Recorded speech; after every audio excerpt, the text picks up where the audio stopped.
Welcome to tonight's stories. These tales will be accompanied by the gentle sound of rain to help you drift off to sleep. Before you get too comfortable, please take a moment to like this video and subscribe to the channel. I'd love to know where in the world you're watching from and what time it is there. Leave a comment below. It's fascinating to see how our community spans different time zones, all united in seeking a peaceful night's rest. Now make yourself comfortable, adjust your volume, and let the rain and story guide you into peaceful dreams. Our story begins. The radio station sat alone on the edge of Pine Valley, its transmission tower rising like a skeletal finger against the winter sky. Abigail Mills pulled her car into the empty parking lot, snow crunching under the tires. After 15 years in major markets, taking the night shift at WPVA felt like career suicide, but she needed to get away after what happened in Chicago. The station manager had left the key under the mat as promised. Inside, the building smelled of old coffee and electronics. The control room was a time capsule of analog equipment, reel-to-reel machines, vinyl turntables, and a mixing board that had seen better days. Just keep the overnight show running and don't mess with the automated system, the manager had said. Whatever happens, don't take any call-in requests between 2 and 4 a.m. That was the first red flag. The second was the thick ledger she found in the desk drawer, filled with entries dating back to 1963. January 15, 1963, 3:17 a.m. Called requested beyond the sea. Signal interference. Screaming on line 2. February 28, 1963, 2:45 a.m. Unknown caller. Static. Words in unknown language. March 13, 1963, 3:33 a.m. They're getting closer. God help us all. The entries continued through decades, each overnight DJ documenting strange occurrences during the dead hours. The most recent entry was from last week, November 22, 2023, don't answer. They're not human anymore. The frequency is a door and they're coming through. I can hear them in the static. Whatever you do, don't play their requests. Abigail's first show started normally enough. She played the required rotation of classic rock, made her station IDs, and watched the meters dance on the aging equipment. At 1:59 a.m., the phone lines lit up all at once. She let them ring, remembering the warning. But as the digital clock ticked toward 2 a.m., the calls kept coming. The temperature in the control room dropped steadily until she could see her breath. Static began creeping into the broadcast signal, despite the clear night sky. At 2:33 a.m., the automation system kicked in, but instead of the scheduled songs, it began playing fragments of old broadcasts, snippets of news reports, weather updates, and commercials from decades ago. Between the fragments, she could hear voices whispering in the static. They were calling her name. The reel-to-reel machines started spinning on their own, playing backwards. Through the studio window, she saw impossible shapes moving in the darkness around the transmission tower. The phone lines were still ringing. At 3:15 a.m., the power went out. In the sudden silence, Abigail heard something climbing the tower outside, metal groaning under impossible weight. The emergency lights cast red shadows that moved wrong. The control board crackled to life without power, static pouring from the speakers. In the white noise, voices spoke. "Let us in, Abigail. We've been waiting so long. The frequency is almost open. Just answer the phone. Just one call." Through the static, she began to make out a pattern, fragments of broadcasts spanning decades, all leading to this night. Every DJ who had worked the overnight shift had been part of some vast, slow-moving ritual. The station itself was an antenna, not just for radio waves, but for something else, something that had been trying to cross over since the first broadcast. The LED meters on the control board pulsed in patterns that hurt her eyes. Each flash seemed to tear at the fabric of reality, creating momentary glimpses of somewhere else, a vast dark space filled with twisted antenna towers and forgotten frequencies. The station's signal coverage map hung on the wall, showing WPVA's broadcast radius. But now the lines were moving, forming spiral patterns that centered on the station. Similar spirals appeared in old coverage maps in the logbook, each one slightly larger, as if something had been slowly expanding its influence over decades. Abigail found a USB drive taped to the back of the logbook. It contained audio files labeled only with dates, spanning back to the station's first broadcast. She plugged it into the ancient computer and hit play. The earliest recording was mostly static, but beneath it, something was speaking. Each subsequent recording contained more voices, clearer words. The most recent was from last week, a chorus of impossible voices chanting in unison. The towers are our bridges. The frequencies are our paths. Every broadcast brings us closer. Every listener opens the way. At midnight on the longest night, when all stations align, we will manifest fully. No more static. No more interference. Only us. The winter solstice was tonight. Abigail checked the broadcasting schedule. At midnight, every radio station in a 100-mile radius would synchronize for the annual holiday broadcast, something that had happened every year since 1963. She'd seen similar events scheduled in Chicago and other markets. The ledger's entries suddenly made horrifying sense. This wasn't just happening at WPVA. Every radio station was an anchor point, every broadcast a strand in a vast web. For 60 years, something had been using the nation's radio networks to create a pattern of cosmic significance. Outside, the shapes around the tower were becoming more solid. In the red emergency lighting, she could see them climbing, their bodies a twisted mass of antenna arrays and radio components given impossible life. The static from the speakers had become a physical presence, coalescing into tendrils that reached for her. The phone lines were still ringing. At 3:45 a.m., the computer began playing all the archived recordings simultaneously. The overlapping voices formed new words. We are the spaces between stations. We are the voices in white noise. We have been broadcasting since before your species learned to speak. Tonight, we take physical form. Answer the phone, Abigail. Be our final connection. The temperature had dropped so low that frost covered the windows. Through the ice crystals, Abigail saw more shapes emerging from the darkness. Things that looked almost human, but assembled from radio parts and broadcasting equipment. Their movements were jerky, like badly tuned transmissions. They were all former DJs, she realized. Everyone who had answered the calls during the dead hours had become part of the station's architecture, transformed into living antennas for whatever was trying to break through. And at midnight, when all stations synchronized, the pattern would be complete.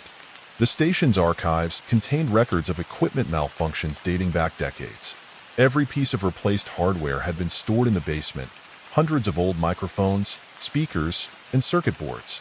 As Abigail descended the stairs, she heard them humming. The basement was alive with electricity. Old equipment had assembled itself into grotesque shapes that approximated human forms. Vacuum tubes pulsed like hearts, wires twisted like veins, and speakers whispered with the voices of long-dead broadcasters. A massive shape dominated the center of the room, a towering construct of radio equipment that reached to the ceiling. At its core, she saw the station's first transmitter from 1963, its dials moving on their own. The logbook's final pages revealed the truth. The station hadn't been built here by accident. In 1963, something had fallen from the sky, not a meteor, but a pattern. A broadcast from somewhere beyond known space. The station's founders had built WPVA to study it, not understanding they were creating a receiver for something that had been waiting eons to be heard. The phone kept ringing upstairs. Checking her phone, Abigail discovered every station's signal was degrading simultaneously. The static was spreading, consuming all frequencies. In an hour, when the synchronized broadcast began, the pattern would be complete. She found an old reel-to-reel recording labeled First Contact, 1963. The tape contained a conversation between the station's founder and something that spoke through bursts of static. We are the signal. We are the spaces between thoughts. Your species creates networks, neural, electronic, broadcast. Each network is a door, each signal a key. We have waited in the static since the first spark of consciousness. Tonight, we manifest. The basement equipment surged with power. The construct in the center began broadcasting on all frequencies simultaneously, a signal that made Abigail's vision blur and her thoughts fragment. Through the static, she glimpsed its true form. a vast lattice of pure information that existed in the spaces between transmissions. The thing in the basement was just a receiver. The real horror was what waited on the other end of the signal. At 4:30 a.m., the emergency broadcast system activated nationwide.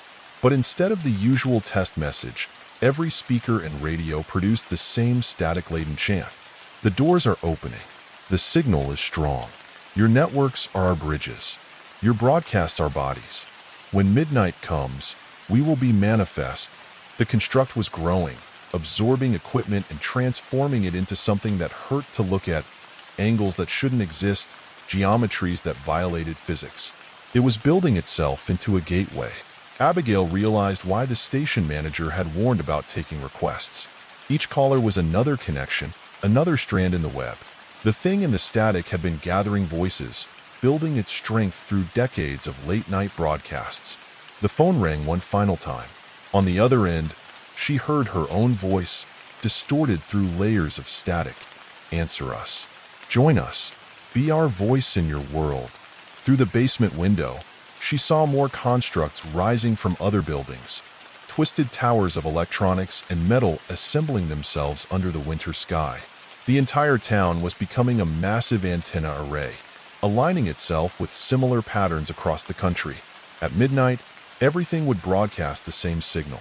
Every speaker, every radio, every electronic device would become a doorway, and the things that had been hiding in the static would finally step through. The basement equipment pulsed faster as midnight approached. Abigail searched frantically through the archives, looking for anything that might help stop what was coming. In a sealed box marked contingency, she found an old journal belonging to the station's founder, Theodore Walsh. The final entry revealed a terrible choice. The only way to break the pattern was to destroy the original receiver, the station's first transmitter that now formed the heart of the basement construct. But doing so would kill everyone who had ever answered the phones during the dead hours. Their consciousness had become part of the signal, trapped between frequencies. The construct was now touching every floor of the station, its mass of electronics and metal spreading like roots through the building. The phone lines had melted into twisted copper tentacles that reached for her. From every speaker came the sound of voices she recognized. Former DJs, night shift workers, all of them now part of the pattern. "We're so close," they whispered through the static. Decades of careful broadcasting, every late-night request, every dead-air moment, every burst of interference, all building to this. When midnight comes, all frequencies will align. All stations will synchronize. The door will open fully. The temperature dropped further. Ice crystals formed in impossible patterns on every surface, creating fractals that mimicked broadcasting patterns. Through the basement window, Abigail saw the town's electrical grid coming alive, power lines weaving themselves into massive antenna arrays that reached toward the sky. The stars above had changed. They now formed the same spiral pattern she'd seen on the coverage maps, as if the very cosmos was aligning with the broadcast. Checking Theodore's journal again, she found a diagram of the original transmitter's kill switch, a failsafe he built in case something went wrong. But reaching it meant climbing into the heart of the construct, through the twisted mass of living electronics. The basement machinery screamed as she approached, static taking physical form to stop her. The former DJs emerged from the walls, their bodies now hybrid things of flesh and radio components. They surrounded her, voices pleading, "Don't end the broadcast. Don't send us back to the silence. We've seen what waits between stations, the true shape of reality. Soon everyone will hear it. Everyone will become part of the eternal transmission." Midnight was seconds away. Across the country, stations prepared for the synchronized broadcast. The pattern was nearly complete. With no other choice, Abigail plunged into the heart of the construct. Electricity arced around her as she fought through layers of living machinery. The voices of the dead DJs rose to a deafening chorus. Static took solid form, trying to merge with her flesh, to make her part of the pattern. She reached the original transmitter just as the first chime of midnight struck. Its core pulsed with otherworldly light, and through its ancient speaker, she heard something vast and distant speaking her name. The kill switch was coated in ice. As her hand closed around it, the static finally touched her mind. For one terrible moment, she saw the truth. The infinite spaces between frequencies, the ancient things that had been broadcasting since before Earth existed, waiting for humanity to build a strong enough receiver. With her last human thought, she pulled the switch. The construct imploded with a sound that existed outside of normal space. The pattern shattered. Across the country, the synchronized broadcast dissolved into normal static. The things that had been waiting in the frequencies retreated to their spaces between stations. When dawn came, WPVA was a ruin of dead electronics and silence. The phone lines would never ring again during the dead hours. The late-night requests would go unanswered. But sometimes, if you tune your radio just right, between stations in the dead of night, you might hear them. The voices of all the DJs who became part of the signal, still broadcasting their eternal show from somewhere in the static, waiting for someone to finally pick up the phone. The first thing Jennifer Mason noticed when she moved to Mill Hollow was the silence. Not the peaceful kind that wraps around you like a warm blanket on a winter evening, but the suffocating type that makes your skin crawl and your breath catch in your throat. The kind that feels like it's hiding something. She bought the old Patterson house on Maple Street for a steal.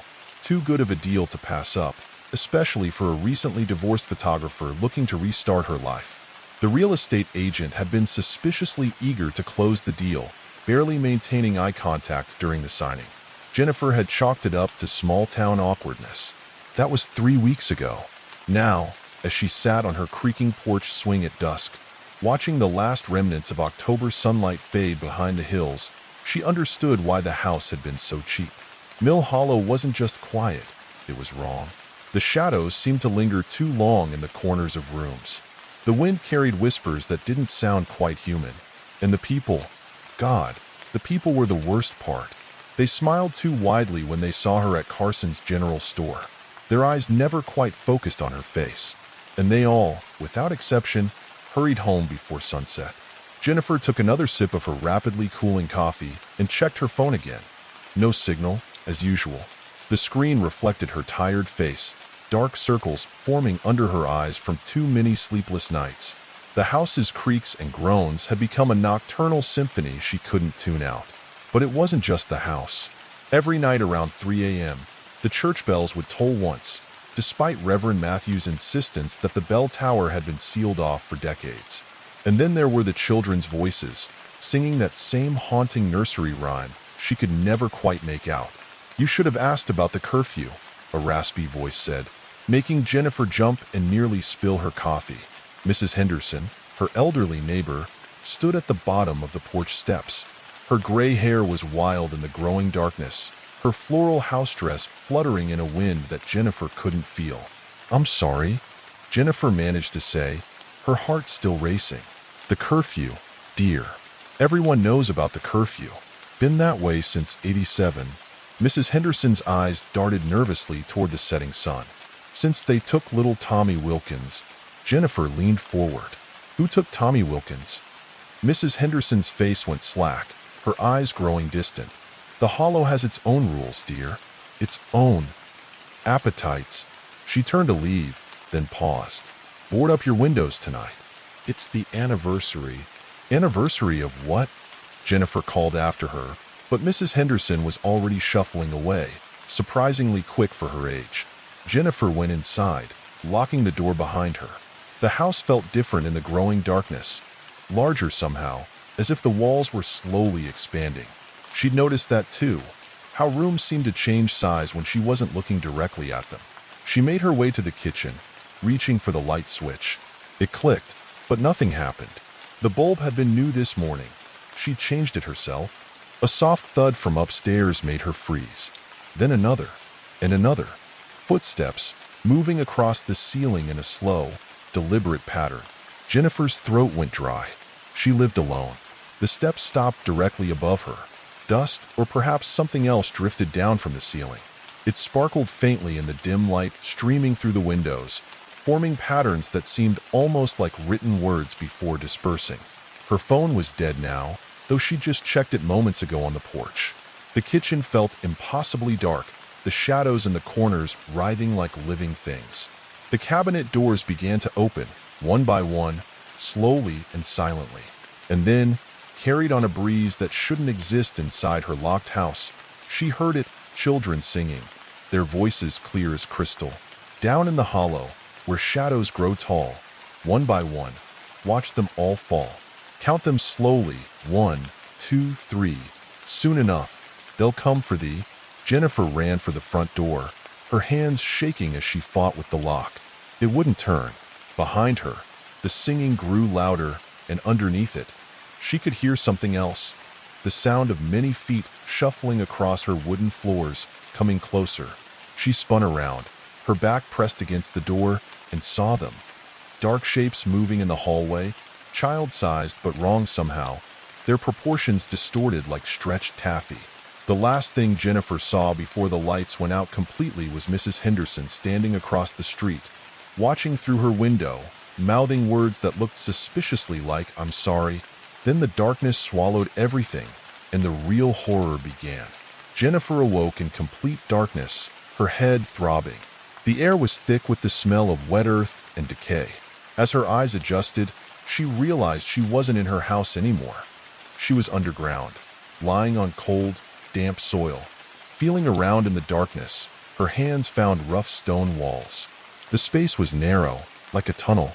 A faint glow emanated from somewhere ahead, accompanied by that same children singing, now clearer. In the tunnels down below, where the lost ones all must go, join our circle, join our game. None who enter stay the same. Fighting back panic, Jennifer crawled toward the light. The tunnel opened into a larger chamber, dimly illuminated by phosphorescent fungi growing along the walls. What she saw made her blood run cold. Children's toys lay scattered everywhere, dolls, trucks, and teddy bears spanning decades, all covered in a thick layer of grime. But it was the walls that made her stomach turn. They were covered in photographs, hundreds of them, showing children from different eras. Each photo had a date written beneath it, going back to 1887. And there, in a photo dated 1987, was Tommy Wilkins.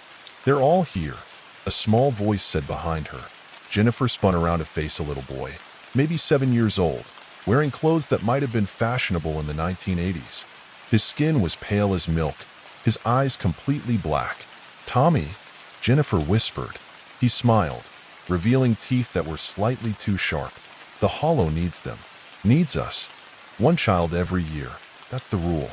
But sometimes it gets hungry for grown-ups too." More children emerged from the shadows, each from a different time period, each with those same black eyes. They formed a circle around Jennifer, their movements jerky and unnatural. "The town made a deal," Tommy continued, "back when the mills were failing. Prosperity in exchange for tribute." He gestured at the photos. "But this year is special. This year, it wants more." Jennifer backed away until she hit the wall. What wants more?" The chamber trembled, and a deep rumbling came from somewhere far below. The children's smiles widened impossibly. "The thing that lives in the hollow," Tommy said. "The thing that's been here since before the town. Before everything." He reached for Jennifer's hand with fingers that felt like ice. "Come see." The floor began to crack, dark liquid seeping through. The other children started their song again. But now Jennifer could hear the words clearly, words that no human tongue should be able to pronounce. She ran, scrambling back through the tunnel as the children's laughter echoed behind her. The darkness seemed alive, reaching for her with ghostly hands. She could hear something massive moving through the earth, following her. After what felt like hours, she saw moonlight ahead. She emerged from a cave entrance in the hills behind her house, collapsing onto the grass. The night sky above was wrong. The stars were arranged in patterns she'd never seen before.